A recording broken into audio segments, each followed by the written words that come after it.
గజం భూమి 13,500 రూపాయలతో 151 గజాల భూమి 20 లక్షలు మాత్రమే. Hello views, welcome back to our channel. ఈరోజు మనతో ఉన్నారు ప్రత్యూష గారు. మ్యామ్తో మాట్లాడుతున్నాం. Hi ma'am. Ma'am, money attraction కోసం బేలీఫ్ టెక్నిక్ ఒకటి చెప్తారు అని అన్నారు కదా, సో ఈ ఎపిసోడ్లో చెప్పబోతున్నారా? యా సో నేను ఆల్రెడీ నా ప్రీవియస్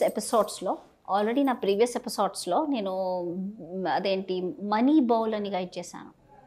మనీ బౌల్ అనేది వెరీ వెరీ పవర్ఫుల్ అండి.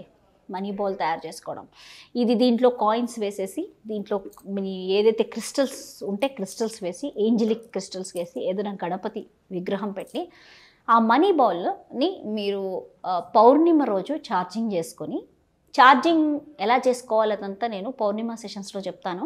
సో ఛార్జింగ్ చేసుకొని దాంట్లో ఒక బే లీఫ్ పెట్టాలి. బికాస్ బే లీఫ్ ఏంటంటే హ్యూజ్ అట్రాక్టర్ ఆఫ్ మనీ.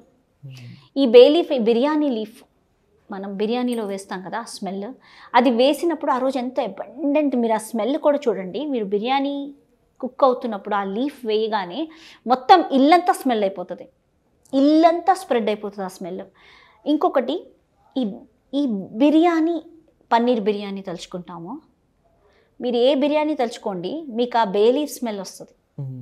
అంటే కాన్షియస్లీ మీరు ఎక్కడో ఉన్నారు, బట్ సడన్గా నాకు బిర్యానీ తినాలనిపిస్తుంది, పన్నీర్ బిర్యానీ అనుకున్నారు అనుకోండి, మీకు ఫస్ట్ వచ్చే స్మెల్ ఏంటి? అబ్బా బిర్యానీ తింటున్నానని ఊహిస్తే చాలు, వాటర్ నీళ్ళు వచ్చి ఆ బే లీఫ్ స్మెల్ మీకు వస్తుంది తెలియకుండా, కాన్షియస్లీ, రైట్? ఇది అట్రాక్షన్. అది ఆ బే లీఫే మెయిన్ అట్రాక్షన్ ఫుడ్ విషయంలో, వీటన్నిటిలో. అండ్ ఈ బే లీఫ్ ఏదైతే ఉందో, ఇదేంటంటే కంప్లీట్ హౌస్ అంతా అబెండెంట్, ఆ మినిట్లో అందరికీ ప్లెజెంట్ ఫీలింగ్ వస్తుంది. They will be in a good frequency. ఆ మినిట్లో నువ్వు ఏదైనా సూదింగ్ మ్యూజిక్ వింటూ, ఏదైనా మేనిఫెస్టేషన్ చేస్తూ, ఏదైనా వర్క్ చేస్తూ, ఏదైనా చేస్తుంటే అన్నీ సక్సెస్ అయిపోతున్నట్టు ఉంటుంది. మీరు అబ్జర్వ్ చేయండి. సో ఈ బే లీఫ్కి మంచి ఏంటంటే ఇట్ అట్రాక్ట్స్, ఏదైనా అట్రాక్ట్ చేస్తుంది. ఎందుకంటే ఇది ఎలా ఉంటుందంటే, దీని ఎనర్జీ ఒక రూమ్ అంతా స్ప్రెడ్ అవుతుంది. ఒక 6-7 బే లీఫ్ ఒక గిన్నెలో, అదే బిర్యానీ రైస్లో వేయండి, రైస్లో పెట్టండి ఒట్టిగా. మీరు చూడండి, పైన ఇంట్లోకి వెళ్ళినా అపార్ట్మెంట్ మొత్తం ఆ స్మెల్ వస్తూ ఉంటుంది. మీరు అబ్జర్వ్ చేయండి. ఎందుకంటే ఎవరో ఇంట్లో బిర్యానీ వండుతున్నారు, వాళ్ళ ఇంట్లో బిర్యానీ వండుతున్నారు, ఆ స్మెల్ వచ్చేస్తూ ఉంటుంది, రైట్? ఇది ఎక్కడి నుంచి? ఫస్ట్ వచ్చి బే లీఫే, బిర్యానీ లీఫే. మళ్ళీ మిగతావన్నీ ఏవో ఇంగ్రీడియంట్స్, మసాలాలు అన్నీ వేస్తారు, కానీ ఫస్ట్ ఎక్కువ పవర్ఫుల్గా తీసుకునేది బిర్యానీ లీఫ్ కదా. సో ఈ బిర్యానీ లీఫ్ ఏం చేస్తుంటే ఒక ప్లెజెంట్ ఆఫ్ మైండ్ అవుతుంది మనకి, ఒక అబెండెన్స్. ఎక్కడికైనా వెళ్ళినప్పుడు కూడా అబెండెంట్గా ఫుడ్ పెడతారు, బిర్యానీ పెడుతుంటారు. బిర్యానీ ఎక్కడికి వెళ్ళినప్పుడు బిర్యానీ కావాలి. సో ఇదేంటి, అబెండెంట్గా ఫీల్ అవుతూ తింటాం, రైట్? పెళ్ళిళ్ళలో వాటిట్లో కూడా ఇదే స్మెల్ వస్తూ ఉంటుంది, right?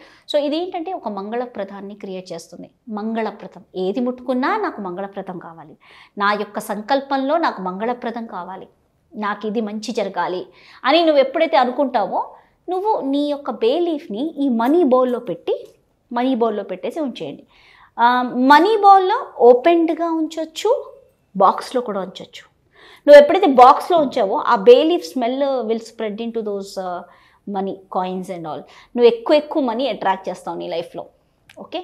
So one is box close చేసుకోవచ్చు, లేదు ఓపెన్డ్గా పెట్టేసుకొని డైలీ నువ్వు సాధన చేస్తున్నావు, డైలీ నువ్వు క్రిస్టల్స్ వేసుకుంటున్నావు, వాటిని చూసుకుంటూ డివైన్ క్రిస్టల్ హీలింగ్ చేసుకుంటున్నావు అంటే నువ్వు బాక్స్లో పెట్టక్కర్లే, అందులోనే ఒక సైడ్లో ఇలా పెట్టేసాయి bay leaf. It's a huge attractor of money. ఎందుకు, ఏమిటి, ఎలా, దీనికి రీజన్ అనేది ఏమీ లేదు. నాకు మా హీలర్ చెప్పారు, నేను విన్నాను, నేను పెట్టాను, నాకు అయిపోయింది, నాకు మంచిగా సక్సెస్ వచ్చింది. సో నేను అందరికీ చెప్తున్నాను బే లీఫ్ పెట్టుకోమని. బట్ దీనికి ఒక లాజిక్ అనేది, దీనికి ఎందుకు ఈ టెక్నిక్ పనిచేస్తుంది, దీనికి ఏంటి రూట్ కాజ్ అని ప్రశ్నలు వేస్తే నాకు తెలియదు. అది పెట్టాను, నాకు డబ్బులు వచ్చాయి, నాకు ఇంప్రూవ్మెంట్ అయింది, నా లైఫ్లో డబ్బు ఫ్లో అవ్వడం ఇంప్రూవ్ అయింది. సో బే లీఫ్ వాడతాను నేను. సో అందుకే చెప్తున్నాను అందరికీ. అండ్ అలాగే లా ఆఫ్ అట్రాక్షన్లో ముఖ్యంగా మనీ రావాలన్నప్పుడు వైబ్రేషన్ అనేది చాలా ఇంపార్టెంట్ కదా. అవును. మీ మనీ బౌల్ అయినా లేకపోతే వైబ్రేషన్ పెంచుకోవాలంటే ఏం చేయాలంటే? వైబ్రేషన్స్ పెంచుకోవాలి అంటే ఫస్ట్ థింగ్ జాయ్, ఆనందంగా ఉండాలి. ఈ క్షణము ఎవరో ఏదో తిట్టారు, బాధగా ఉంది, చాలా బాధగా ఉంది. అంటే అబ్జర్వ్ చేయండి, నేను ఏ సిచ్యువేషన్లో ఉన్నా నేను బాధపడుతున్నాను కంటిన్యూస్గా. నువ్వు బాధపడుతున్నావు అంటే నువ్వు మ్యాజికల్ వరల్డ్లో లేవు, నువ్వు డివియేట్ అయిపోయావు నీ విశ్వానికి. సో ఇప్పుడు నువ్వు ఏం చేయాలి, హ్యాపీనెస్లోకి ఎంటర్ అవ్వాలి. హ్యాపీనెస్లోకి ఎంటర్ అవ్వాలి ఏంటంటే ఒక బ్యూటిఫుల్, నీకు మంచి జరిగిన సిచ్యువేషన్స్ గుర్తు తెచ్చుకోవాలి, నువ్వు ప్రేమించిన వాళ్ళతో సిచ్యువేషన్స్ గుర్తు తెచ్చుకోవాలి. మంచి అంటే నీకు ఇష్టమైంది ఏంటి అని దాన్ని గుర్తు చేసుకుని గుడ్ స్టేట్లోకి ఫస్ట్ వెళ్ళాలి. ఫస్ట్ నాకు ఇష్టం ఏంటి, ఏం చేస్తే బాగుంటుంది, నాకు సినిమా చూస్తే బాగుండు, లేకపోతే నీకేదో చేస్తే ఇష్టం.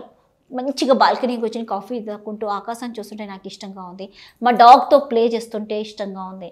గుడ్ స్టేట్లోకి ఎంటర్ అయిపో, నీ మూడ్ నువ్వే మార్చుకో. ఆ తర్వాత స్లోగా you do divine energies, divine white healing light process చేయండి. Automatically peace, love and joy ఈ యొక్క 3 ఎమోషన్స్లోనే ఉంటావు. లోవర్ ఎమోషనల్కి ఎంటర్ అవ్వదు divine white healing light. It's just heal the negative emotions. Negative emotions అట్లా హీల్ చేసేస్తుంది divine white healing light.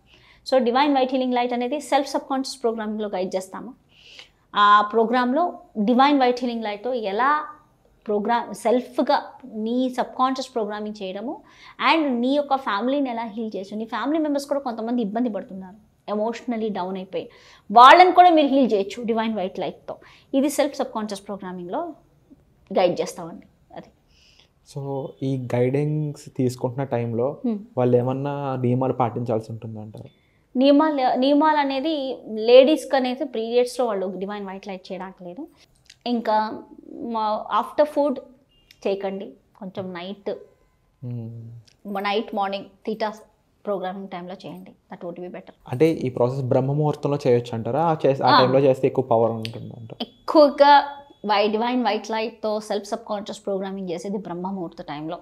Morning 4:30, 3:40 to 6:30 is the main time. Theta programming చేసుకోవచ్చు.